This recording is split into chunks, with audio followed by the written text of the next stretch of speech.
watahay asxaabi si aad wada dhantiin mar kale soo dhawaada hadii aad maqli jirtay teleefankayga security iga xirmo waxaan u socdaa Cabdilshideey ama Meekleto oo farsamo si leegaga soo furo isla markaasina lacag aan macquul ahayn aad ku bixiso waxaan ku hayaa taas cagsigeeda adigoo gurigaaga jooga ayaa waxa furan doontaa teleefankii bashid kaaga xirmay sidoo kale hadii teleefankaaga uu kaaga xirmo gmail-ka hore soo gali ama restore aad u dirtay una ku furmi waayo oo ku dhaho gmail-ka hore ee teleefanka aan ku furtay soo gali asna waxaan ku hayaa adigoo gurigaaga joogo inaad furan doontid aadan bixin doonin lacag fara badan teleefanka ka dhintayna dib jeebkaaga oo ugu soo noqon doono si aad lacag badan aad u save gareysid hadii mowduucan uu ku qanciyo ama uu yahay mowduuc aad kugu saabsan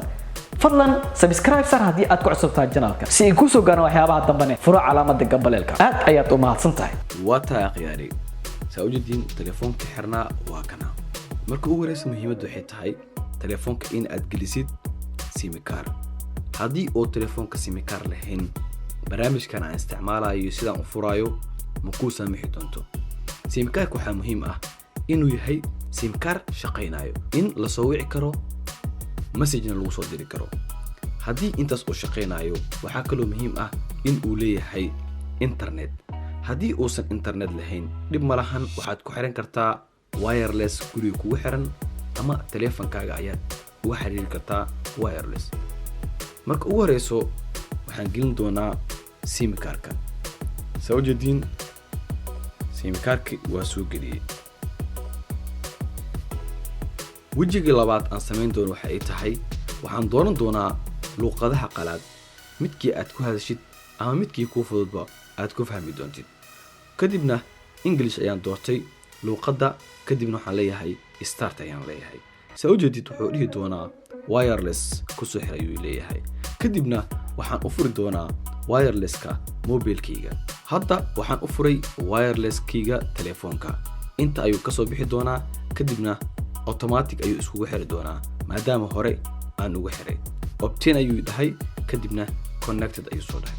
hoos u jeedin waxa ku qoran next kadibna next ayaan leeyahay sida caadiga ahayd informationadii ayuu ii soo bandhigi doonaa agreementiga kadibna kor ayaan u qaadayaa kadibna waxaan sii dhigi doonaa next wuxuu raadin doonaa informationadkii computerkan ama teleefankan lagu isticmaali jiray ayuu raadinayaa kadibna waxa uu ku leeyahay computerkan ama teleefankan waa la reset gareeyay ee soo gali gmail-kii ugu horeeyay ee markii la furay la geliyay ama lagu setup gareeyay hadii aad ka sahadsanina ma gali doontid ama ma ku saamixi doono teleefankan in uu dib u soo kaco marka ay sas tahay maxaa sameyn doonaa marka ma saamaxay waxaan leeyahay dib ayaan u laabanayaa hadda waxaan joogaa startigii ugu horeeyay ee page-ka kadib markay sas tahay teleefanka kaleeto muhiimadda uu leeyahay waxay tahay waxaad u baahan tahay application lagu magacaabo #SMS hadii aan soo galo waa kana #SMS inta ayuu ku qoran yahay kadib #SMS ka ayaan ku dhufanayaa markaan ku dhufto kadib waxa isoo bixi doono sidaan awjeed ama page-kan u jeedid waxaan ku dhufanayaa gacanteeda midig qaybta kore ay ku qoran tahay waa push SL ay ku qoran tahay kadibna qaybta ugu koray waxaan gelin doonaa numberka oo ku jiro teleefankan numberka ku jiro ayaan gelin doonaa qaybta hoosena soo jeedin waxaan geliyay www.youtube.com ayaan geliyay kadibna waxaan taaban doonaa badhanka ay ku qoran tahay send web push SMS fiiri markaan taabto badhankaas waxa imaan doono message ay imaan doono ama message aan soo diray ayaa inta ka arki doona soo jeedin waxa ii imaaday message-kii ayaa ii imaaday oo ah waxa ku qoran push message ayaa ku qoran haddaan zoom soo dhaho waxa ku qoran numberkii aan qoray iyo hoosna waxa ku qoran YouTube-kii aan soo qoray ayaa ku qoran hadii aan ku dhufto badhankan sida aan hor ugu sii socdo waxaan ku dhufanayaa badhanka ay ku qoran tahay okay haddaan ku dhufto fiiri waxa dhici doono saudiin waxa soo kacay teleefankii caadiga ahaa YouTube-ka ayaa automatic iigu soo kacay okay waxaan ku dhufanayaa marka badhankan ay ku qoran tahay ama qofka uu ku sawiran yahay ee kore oo akoonka laga geliyay ayaan ku dhufanayaa kadibna waxa ii soo bixi doono sida u jeedin saddexdan qaybood oo ah setting iyo terms and preference okay adu waxay ahaataba qaybta labaad iyo help and feedback meesha ku qoran tahay waxaan ku dhufanayaa qaybta labaad ayaan ku dhufanayaa kadibna waxa ii soo bixi doono page-kan markuu saan soo kaco waxaad ku qoraysaa qaybta kore www ntk reader / sumlog meesha ay ku qoran tahay ayaad ku dhufanaysaa oo ah kan dhexe ayaan ku dhuftay sumlog oo ah Samsung log laga soo kaabiyey sumlog. laba application ayaa meeshaan rabnaa in aan kasoo dejiyo. labadaas application waxa uu yahay setting iyo remote Google Android ayaan raadinaynaa. okay, setting ayaan ku hormarayaa inaan soo dejiyo. marka ugu horeyso setting ayaan ku dhufanayaa, kadibna waxaan leeyahay setting kusii dhufo haddana mar labaad, kadibna waxaan leeyahay waa kana setting mar saddexaad, kadibna wuxuu leeyahay download ayaan leeyahay. sawjidin downloading ayuu wadaa, waa uu dhameeyay open ayuu leeyahay laakiin ma dhahayo open. dib ayaan u laabanaya, waxaan leeyahay back. mar labaad waxaan leeyahay back. mar labaad ayaan back leeyahay. inta ayaan waxaan ka dhex raadin doonaa asna waa kana remote Google Android ayaan ku dhufanayaa, kadibna kan kore ayaan kusii dhufanayaa, kadibna kan ayaan ku dhufanayaa, kadibna okay ayaan leeyahay. asna markuu download gareeyay kadib asaa ii soo qoraayo qaybta hoose inuu dhameeyay. haddii kalena waxaan tagayaa saddexdaas dhibcood ee kore, kadibna waxaan leeyahay oo ii soo qoraysa wajidin open ayuu leeyahay. qaybtan downloadka ayaan ku dhufanayaa, kadibna waxaan ka dooranayaa kan ugu dambeeyo. labadan ayaan isticmaali doonaa. marka ugu koreyso waxaa ku shubeysaa remote-ka ayaa ku shubeysaa, kadibna next ayaa leedahay sida caadiga ah, kadib next kale ayaa sii leedahay, kadibna waxaad ku dhufan doontaa done ayaad leedahay, ma dhehaysid open. qaybta hoose ee danka ayaad ku dhufanaysaa. haddii open aad dhahdo ase ayaa ku soo kacay. anakana ma rabno in aan open aad dhahno ama ase aan ku shaqeyno. waxaan ku shaqeyn doonaa settingka caadiga ah ayaan soo kacsan doonaa. si ujeediinba waa uu dhameeyey. marka waxaan leeyahay done ayaan leeyahay. setting ayaan ku dhufanayaa, asina sidoo kale install ayaan ku leeyahay. okay ayaan leeyahay, waa soo kiciyay. si ujeediin telefoonku waa uu xiran yahay. marka waxaan isticmaalayaa setting oo fake ah. okay, marka ugu horeyso waxaan tagayaa security and setting ayaan tagayaa si aan telefoonkan iskaga hubiyo ama iskaga xiro waxyaabihii hore oo soo xasuusanaya. waxaan tagayaa lock screen and security, kadib kor ayaan u baxayaa, waxaan tagayaa other security meesha ku qoran tahay, kadibna waxaan sii tagi doonaa meeshaan ay ku qoran tahay, kadibna waxaan sii tagi doonaa device admin-ka ayaan sii tagi doonaa. kan ayaan ku dhufanayaa, kadibna soo ujeedin find my device ayaa ku qoran, kaas ayaan qaadayaa, kadibna disactive ayaan ka dhigaa ama deactive ayaan ka dhigayaa hadda active waa. okay, dib ayaan u laabanaya. dib markaan u laabto kadib waxaan tagi doonaa, dib ayaan usii laabanaya, waxaan raadinayaa apps-ka ayaan tagayaa, kadibna meeshaan ayaan ku dhufanayaa saddexdaas dhibcood, kadibna waxaan leeyahay show system apps ama show system apps-ka itus. waxaan raadinayaa marka wixii Google account sheegta oo dhan ama Google sheegta ayaan raadinayaa. kadib waxaan leeyahay ayka dhan enable. okay, soo ujeedin kan waa Google, waa kan Google waaye, waa ku dhufanayaa, kadib waxaan leeyahay disable ka dhig si oo telefoonkanba on wadigaba wax asigaba macnaha oo jirinba oo u soo xasuusan waxyaabihii lagu isticmaali jiray.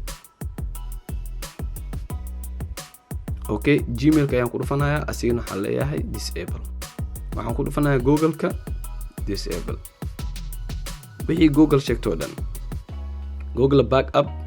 disable, asigana taa uma baahni. Google Play device ase xataa iska xir.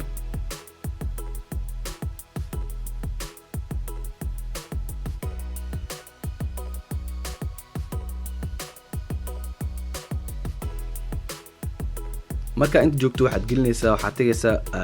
cloud and accounts ayaa tagaysaa, kadib waxaad ku dhufanaysaa accounts ayaa ku dhufanaysaa, kadibna meesha ayaa kusii dhufanaysaa, kadibna waxaad leedahay Google ku dhufa leedahay,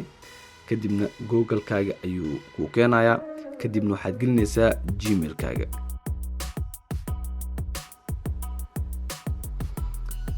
waan geliyay, kadibna next ayaan dhahay, kadibna ujeedin welcome ayuu leeyahay, kadibna agreement ayaan ku dhufanayaa ama agree ayaan leeyahay, kadibna ujeedin markuu meeshaan maraayo dib ayaan u laabanayaa, kadibna waxaan tagayaa system apps-ka ayaan tagayaa, wixii aan xiro oo dhan ayaan dib u furayaa. Google Chrome-ka ayaan ka bilaabayaa, waxaan leeyahay enable leh, waxaan tagayaa kan enable ka dhig, kan ku xiga tag enable ka dhig, kan ku sii xiga tag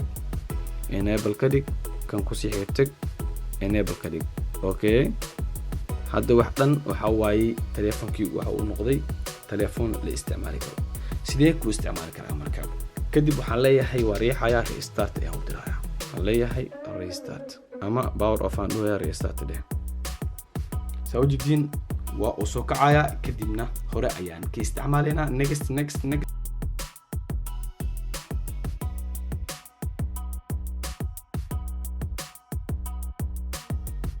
okay sawjidin waa uu soo kacay telefoonka mar labaad kadib waxaan leeyahay start ayaan leeyahay kadibna waxaan leeyahay next ayaan leeyahay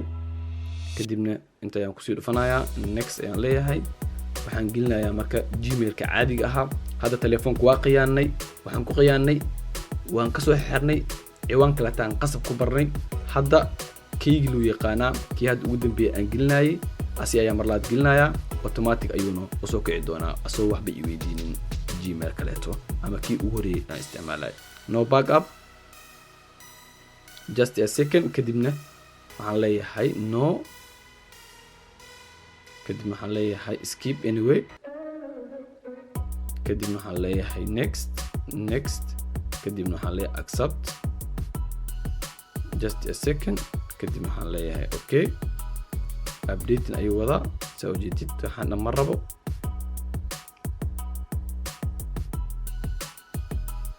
meesha ugu dambeysay ayuu joogaa oo finishing ayuu joogaa kadibna waa isku dhamaatay telefoonkan wuxuu noqon doonaa telefoon caadi loo isticmaali doono waxaana barnaamijkan idin barayaa just educational training inaa macnaa wax ku barataan ma ahan inaad telefoonadooda ama waxyaabo kale aad ku jabsataan waa haddii oo aad huri waysid oo telefoonkaaga inaad uu kaa xirmo oona rabtid inaad furatid lacagna aadan haysan ama aadan rabin inaad meel farsamo aad geysid lacag badana lagaaga qaato waxaan filayaa meesha ugu dambeysay ayuu marayaa wuuna dhammayn doonaa insha allah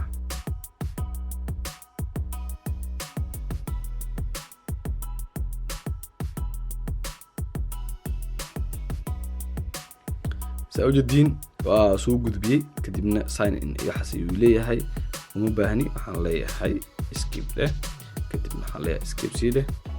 kadibna wuxuu leeyahay telefoon kaleeto oo maarta inaad wax ka soo guursatid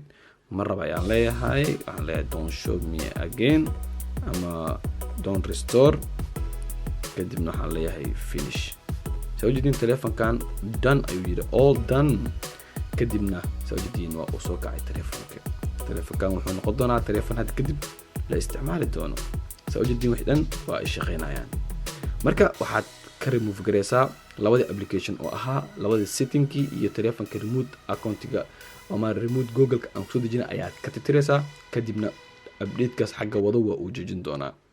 marka waxaan filayaa inaad ka faa'iideysateen insha Allah telefoonada ay ka xiran aad furan doontiin telefoonadooda aadan furan doonin ama aadan jabsan doonin insha Allah waxaan kaga tagayaa sidaas iyo nabadgelyo فيديوغا maanta aan idin waday ee ahaa si aad logga ama passwordka ugu furan lahayd telefoonka ka dhintay intaas ayaan ku soo gabagabaynaynaa hadii uu ku qanciyay like sar share na u dhaaf asxaabtaada qaybta hoose ee commentigana yaa laga weyni fikirkaaga aad ayaad u mahadsantahay waan ku salaamayaa ciao